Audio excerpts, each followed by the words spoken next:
Ryan Reynolds here from Mint Mobile. With the price of just about everything going up during inflation, we thought we'd bring our prices down. So to help us, we brought in a reverse auctioneer, which is apparently a thing. Mint Mobile Unlimited Premium Wireless. How to get 30, 30, bit to get 30, bit to get 20, 20, 20, bit to get 20, 20, bit to get 15, 15, 15, 15, just $15 a month? Sold! Give it a try at mintmobile.com/switch. $45 up front for 3 months plus taxes and fees. Promo rate for new customers for limited time. Unlimited more than 40 gigabytes per month. Slows full terms at mintmobile.com. Today is the official start of the dog days of summer, which I recently learned has nothing to do with dogs, but it does mark the beginning of the hottest part of summer when there's nothing more tempting than catching some cooler, fresher air on the Oregon coast. So today on CityCast Portland, we're revisiting a conversation I had with our producers John Notarianni and Giulia Fiaoni, where we share our top picks for fun coastal day trips. It's Wednesday, July 3rd. I'm Claudia Meza, and this is what Portland's talking about. Giulia, John, welcome. Hey. Thanks, Claudia. You know, I feel like talking about the coast is going to be really fun because none of us were born and raised here in Oregon. Did you guys have the same experience as I did where I had to accept the coast for what it was? The Oregon coast? Yeah, the Oregon coast for what it was. Or did you immediately just go, this is amazing? I understood that it was different, and I really appreciated it off the bat for that reason. It felt like a storybook experience for me coming from LA beaches. What about you, John? Well, yeah, you two are both SoCal people, but I'm from Michigan, so I grew up swimming in the Great Lakes, which is like basically the same thing where it's always really cold. So like the Oregon coast actually felt really familiar to me when I moved out here. Interesting. Yeah, and I think I grew up in like, you know, by the way, I'm singing the Beach Boys. Beaches. I thought that was like a surf rock thing. Like a Dick Dale sort of. Yeah. So when I went to the beach, I was just like totally just like, yeah, let's go to the beach. And I was like, why is it so cold? They're like, here's the water. You will never go in. Yeah. But then what ended up happening was I got really into hiking along the coast. And then I just was like, oh, I get it. Now when I go back to visit my family, I'm just like, this is a trash beach. So messed They're up. just so different. Also, I'm like, why is it so hot here? God dang. I want to go to the beach. I don't want to get hot. It's totally different. Anyhow, I feel like we might have some of the most breathtaking coastal views on the West Coast. Oh, absolutely. Because I have lived in Washington. I have lived in California. I just want you to know that I am now an expert on coasts, and I can tell you that our forest beach combo is straight up majestic. Yeah. Anyhow, but did you two know that there's something else that sets Oregon beaches apart from the rest of the West Coast? Huh. What's that? No, tell us. I just want everyone to know that they already know. And now they're just trying. And thanks, guys. I'm ready to recreate that sense of wonder. I got it in me. Okay, great. Well, listeners, unlike California or Washington, Oregon's beaches are publicly owned, meaning businesses or the wealthy can't section off parts of the coast as private property, which is something I grew up in. You know, I'm sure Julie as well. You know, like Malibu, you can't even like step foot in Malibu. The only other state as strict with public beach access protection laws is Hawaii. That's it. It's just us in Hawaii.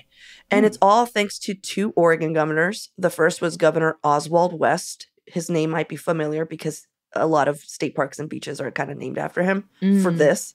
In 1913, he declared Oregon's coastline a public highway, making the state's beaches accessible to everyone. Isn't that tricky? That's really so cool, actually. Yeah.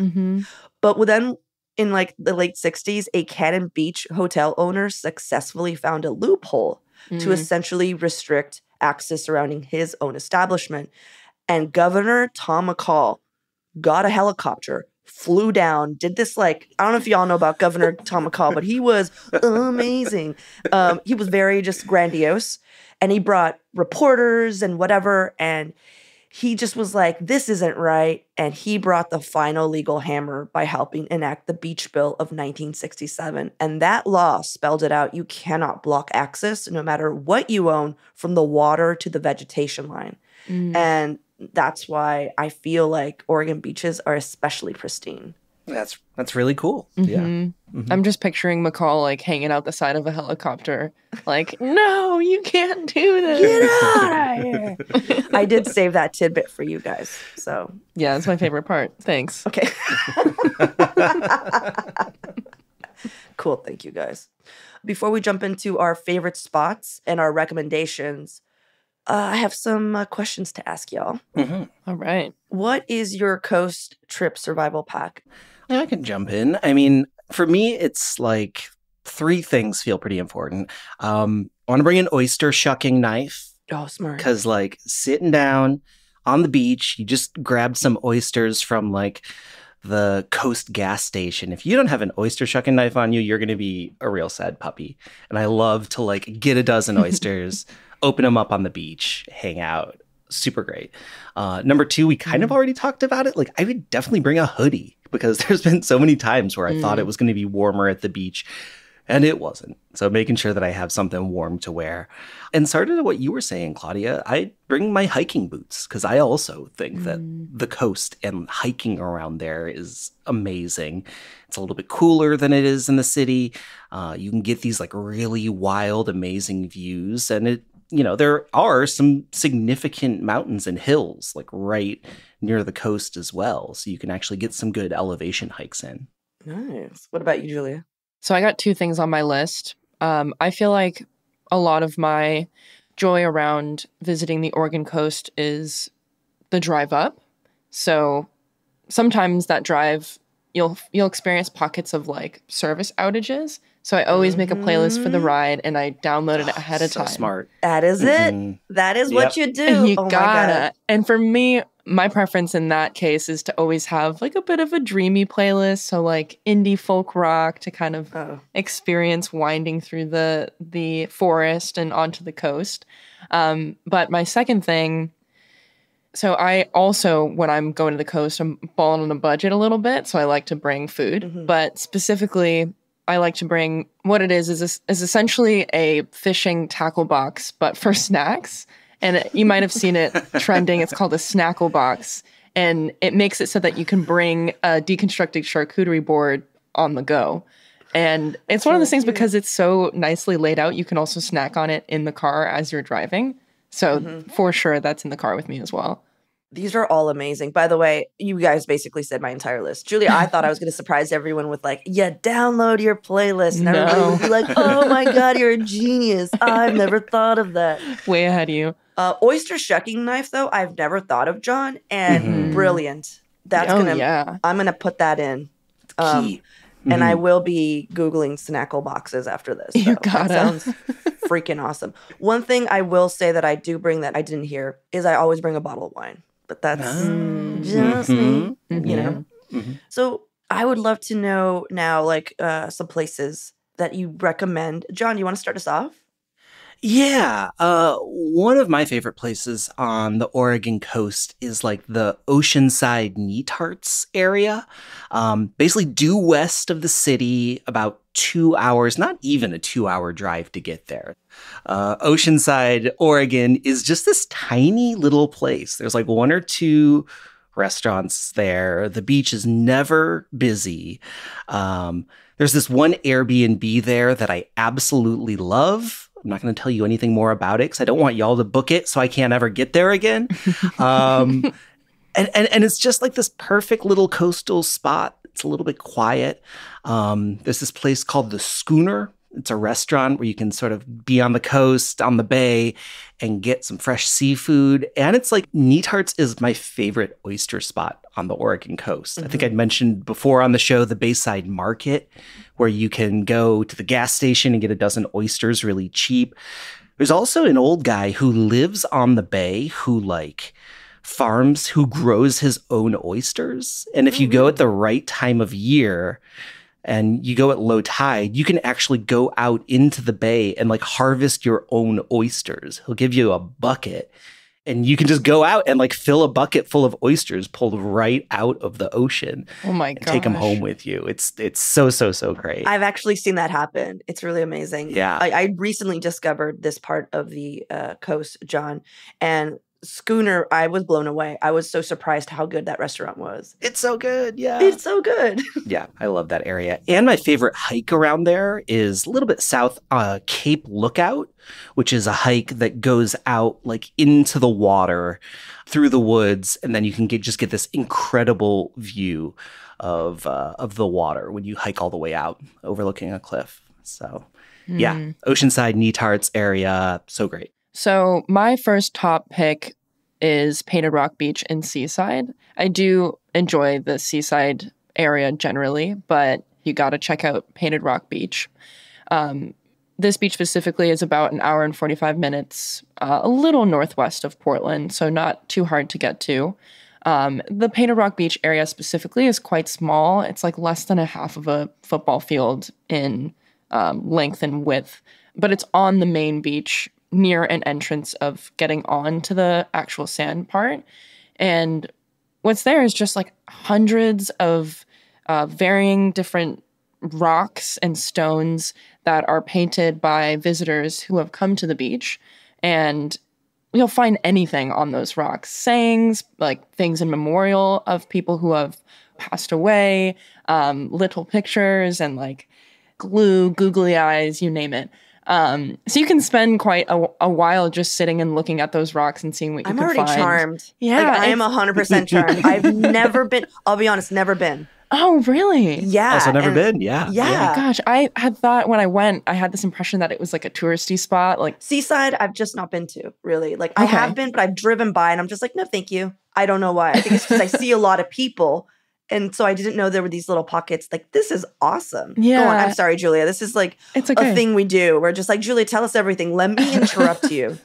You just come with such good ideas. It's so tempting to interrupt. I think a lot of the reason why people skip by Seaside is because it's so close to Cannon Beach. It's like a 15-minute drive. People see the two options and they're like, I'll just go to Cannon.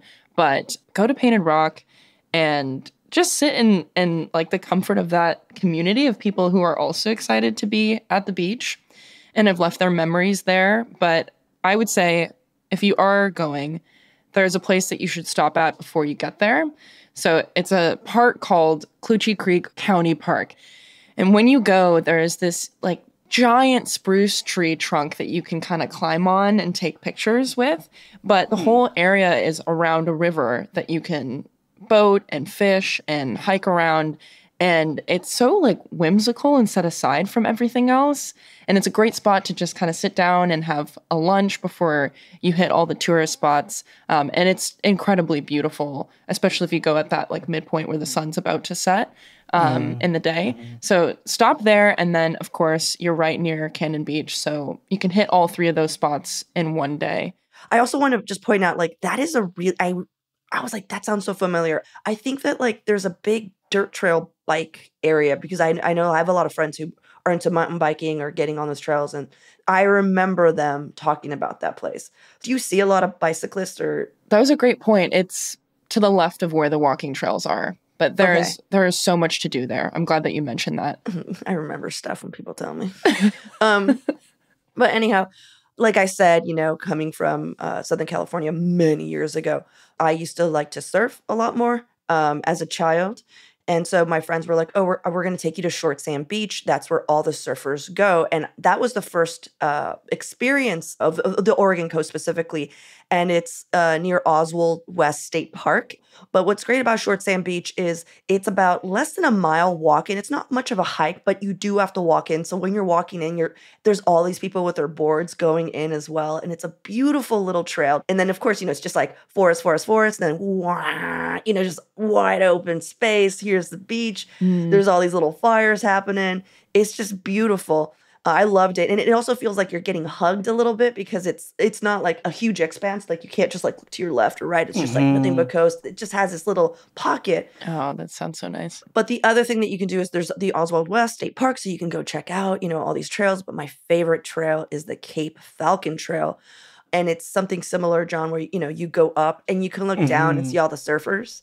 Oh, okay. That's extra cool. Yeah. Yeah, Oh, wow. it's really cool. And you could take your dog as long as it's leashed. Please leash your dogs. And it's just really awesome. I don't know. I love, and it's still to this day, like every time I go back, even though it was the first place that I went to, I'm always just like, oh, I didn't know this was here, And it's like 15 minutes away south of Cannon Beach. So just, everyone knows it takes about like an hour and 40 minutes to go to Cannon or whatever. And it's just 15 extra minutes or something. Love it. Have you guys been there yet? I haven't. I have been like maybe 15 minutes north of there to Indian Beach at Ecola State Park, which always sticks in my mind because that is where they filmed the final scene of Point Break. Oh, John. Keanu Reeves surfing extravaganza filmed at Indian Beach. So cool. I almost drowned at Indian Beach. Oh, surfing. Yeah, I almost drowned. So the Indian Beach is known for the riptides. Oh. But you know what kept me going, John? Was basically that fun fact. Like, oh, did you know that the final scene was shot at this beach? And that just was... Like, I could imagine it. I was like, that's going to be a fun fact at my funeral, and I cannot be overshadowed by Keanu. I mean, you could say that Keanu saved you. Yeah, maybe it was Keanu. Well, let's take a quick break here, and when we come back, I want to hear more spots to check out on the coast, you guys.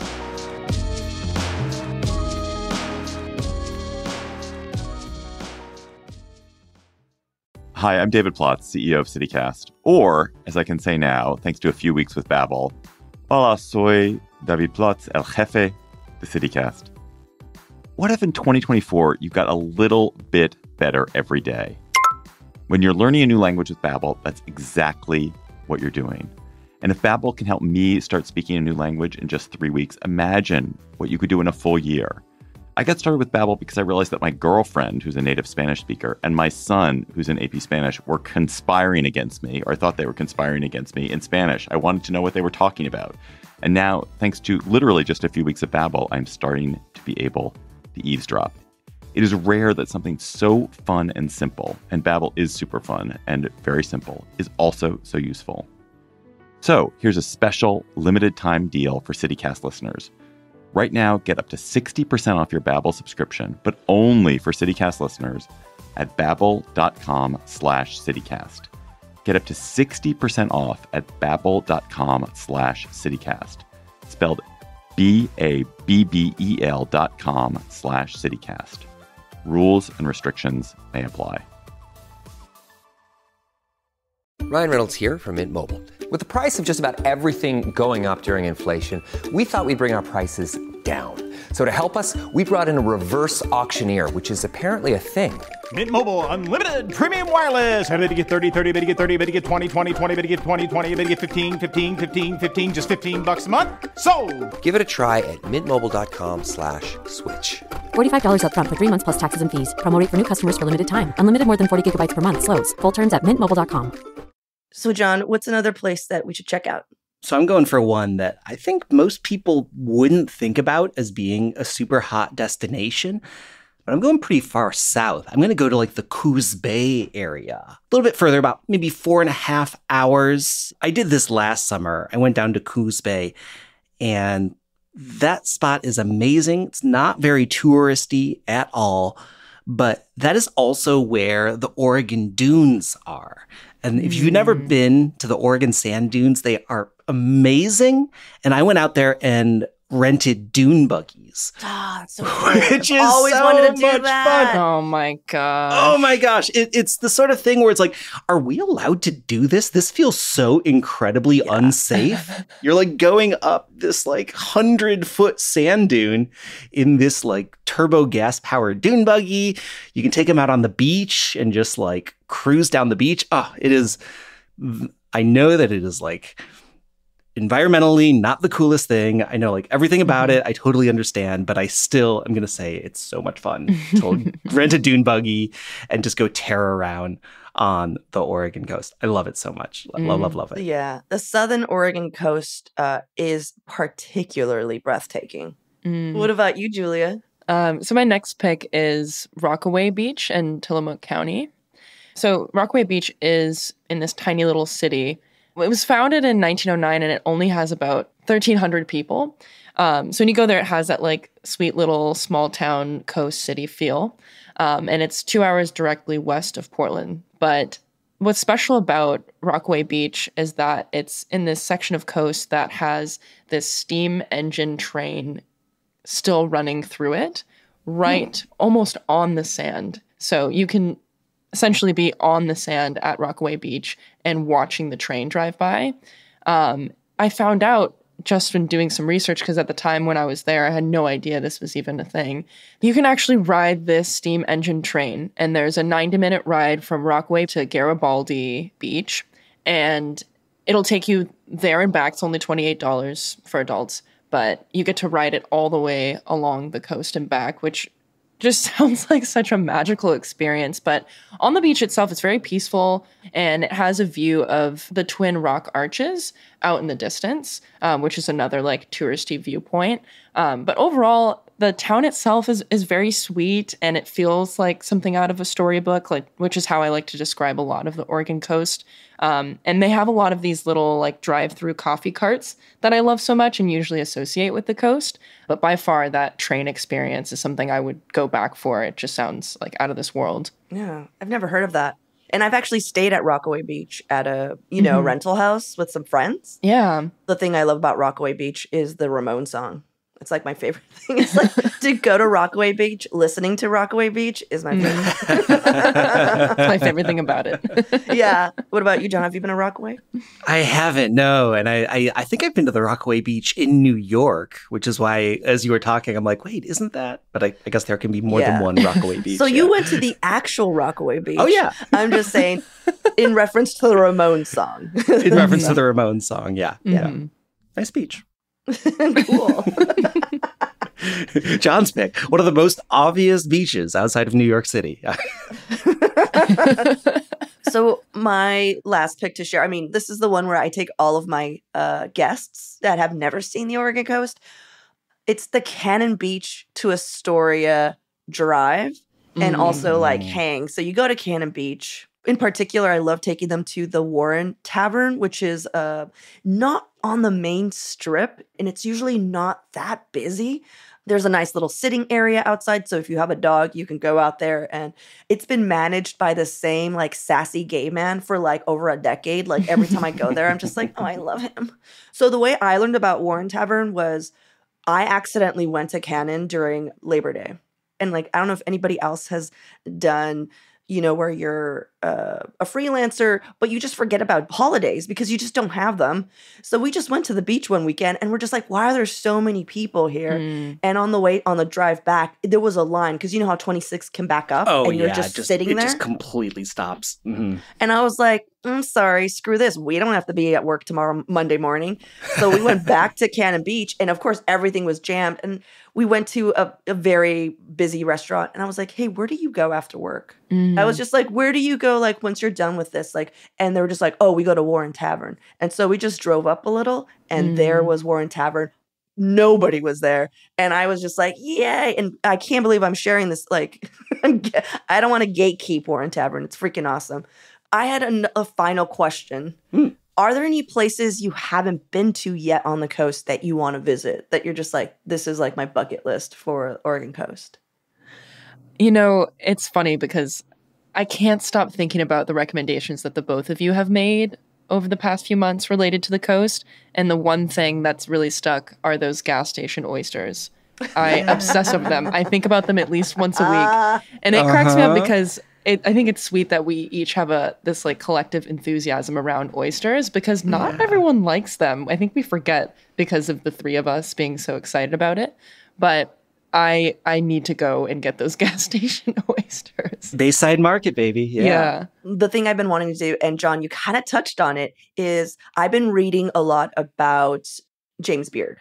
Ever since we did our James Beard episode, I've actually, really got into John Birdsall's book and I want to recreate, he and his mom would go to their little cabin in Gearhart because that's where their little getaway was. But this is before they put in the 26, so they couldn't go through. Oh my gosh. It was something crazy because they would have to go all the way up through St. Helens, switch around, go through, hit Astoria, then go down. And they used to take a train. I did the math and it would take about 3 hours or so. And I want to just do that just to see like what he saw like on this. Because you're like literally driving and the tracks are right there next to you. And you're just like, oh yeah, this is the only way you could go to the coast before you were able to drive through the forest.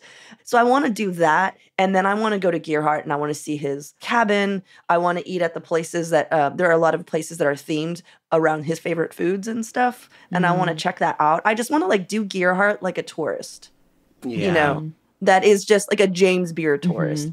So that's like my bucket list thing. Oh, I love it. Well, you guys, thank you. I hope that everyone listening got some cool ideas to go to the coast. And let us know, like, what are your favorite places? Hit us up. We'd love to hear about it. I just want to know more places to go. And we'll list all the stuff we've been talking about in the show notes. So if you forgot anything, if you're like, what were they talking about? Check it out. That'll all be down there. Including John's Airbnb. Not a chance. Nice try.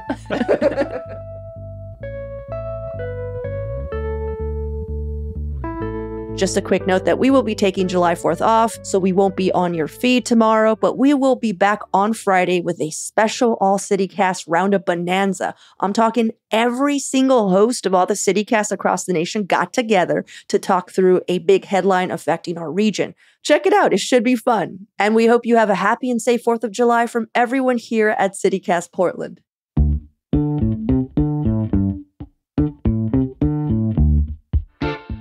Well, that's all for today here on CityCast Portland. Thanks so much for listening. We'll be back tomorrow morning with more from around the city. Until then, see you at Slim's.